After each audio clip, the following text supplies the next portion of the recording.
مبارک ہو شہ ہر دو سرا تشریف لے آئے، مبارک ہو محمد مصطفیٰ تشریف لے آئے۔ جب کوئی دکھیے کے کام آتا ہے اور اس کی اعانت کرتا ہے تو پھر وہ راضی ہو جاتے ہیں۔ غریب پھنسے ہوئے ماں باپ، گھر بیٹی جوان ہو رہی ہے اور بڑھاپے کی طرف اس کا رخ ہو رہا ہے اور ان کے پاس ہمت نہیں ہے کہ ان بیٹی کو اٹھا سکیں، تو کوئی صاحب ثروت چپکے میں جا کے ان کی مدد کر دیتا ہے کہ تیری بیٹی میری بیٹی ہے اور اس کو تو نے گھر کی دہلیز سے اٹھانا ہے، تو پھر وہ ایک دم خوش ہو جاتا ہے اور آسودہ ہو کے اس کا انتظام کرتا ہے اس کی شادی کا۔ تو کوئی جانتا ہے کہ اس بوڑھے ماں باپ کے دل سے کتنی دعائیں نکلتی ہیں اور اس جو ہے وہ بیٹی کے دل سے کتنی تمنائیں اور کتنی جو ہے وہ نیک جذبات ان اشخاص کے لیے ہوتے ہیں جو ان کی مدد کے لیے کھڑے ہوئے۔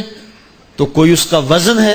کوئی وزن نہیں کر سکتا کہ اللہ تعالیٰ اس کی برکت کتنی عطا کرتا ہے۔ تو میرے حضور نے ارشاد فرمایا تمہیں جو رزق دیا جاتا ہے، مصائب سے تمہیں بچا لیا جاتا ہے، آتی آتی تکلیف ٹل جاتی ہے، تمہاری نصرت دشمن کے مقابلے میں ہوتی ہے، حاسدین کے مقابلے میں تم کھڑے ہو جاتے ہو۔ فرمایا تمہیں پتہ ہے یہ تمہیں کیوں ایسا ہوتا ہے؟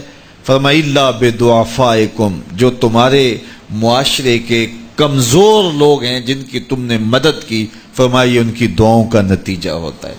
ان کے اٹھے ہوئے ہاتھ اللہ کبھی خالی نہیں موڑتا ہے۔ اس لیے لاچار لوگوں کی، دکھی لوگوں کی، بے بس اور بے آسرا لوگوں کی مدد کے لیے کھڑے ہو جایا کرو۔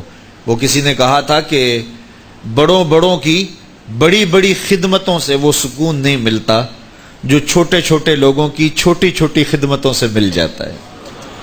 بڑوں کی بڑی خدمتیں بھی کریں تو وہ راضی نہیں ہوتے، لیکن چھوٹوں کی چھوٹی چھوٹی خدمتیں، یار غریب کو تو پیار سے کھڑا کر کے اس کے پشت پہ شفقت کا ہاتھ پھیر دیں تو وہ سارا دن خوشی سے گزار دیتا ہے کہ آج جو ہے وہ فلاں صاحب نے مجھے تکریم دی ہے، مجھے عزت دی ہے۔ تو میرے حضور نے فرمایا کہ تمہاری جو مدد ہوتی ہے اور رزق دیا جاتا ہے یہ تمہارے کمزوروں کی وجہ سے اللہ تعالیٰ تمہارے اوپر کرم فرماتا ہے۔ اچھا، ایک اور ذریعہ رزق کے اضافے کا حضرت عبداللہ ابن مسعود رضی اللہ تعالی عنہ کی مرویات سے۔ یہ حضرت عبداللہ ابن مسعود جلیل القدر صحابی ہیں، ان کے ہاں بیٹیاں ہی بیٹیاں تھیں۔ اچھا، جب ان کا آخری وقت آیا اور یہ بڑے سخت بیمار ہو گئے تو نزع کی سی کیفیت طاری ہو گئی، تو حضرت عثمان غنی رضی اللہ تعالیٰ عنہ ان کا حال پوچھنے آئے۔ تو جب حال پوچھا، بیٹھے، گفتگو ہوئی، واپس چلنے لگے، تو حضرت عثمان غنی نے اشرفیوں کی 2 تھیلیاں نکال کے حضرت عبداللہ ابن مسعود کو پیش کی۔ تو انہوں نے کہا کہ مجھے تو اس کی ضرورت نہیں ہے، میں تو اس دنیا سے جا رہا ہوں، تو یہ مجھے کیوں دے رہے ہیں؟ تو حضرت عثمان نے کہا کہ یہ آپ کی بیٹیوں کے لیے، چونکہ آپ کی بیٹیاں ہی بیٹیاں ہیں تو یہ میں ان کے لیے پیش کر رہا ہوں، آپ کو تو واقعی ضرورت نہیں، دنیا سے جا رہے ہیں تو یہ ان کے لیے ہے۔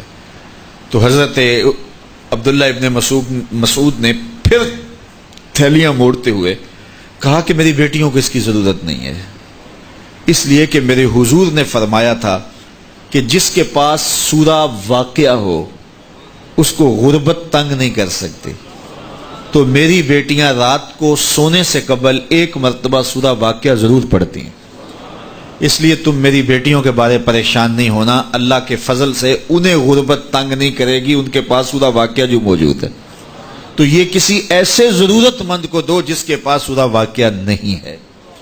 تو سورہ واقعہ کی تلاوت یقیناً رزق کی فراوانیاں اور رزق کی برکتیں حاصل کرنے کا ایک ذریعہ ہے، اور دروازے کھل جاتے ہیں اگر سورہ واقعہ کی تلاوت تسلسل کے ساتھ کی جائے۔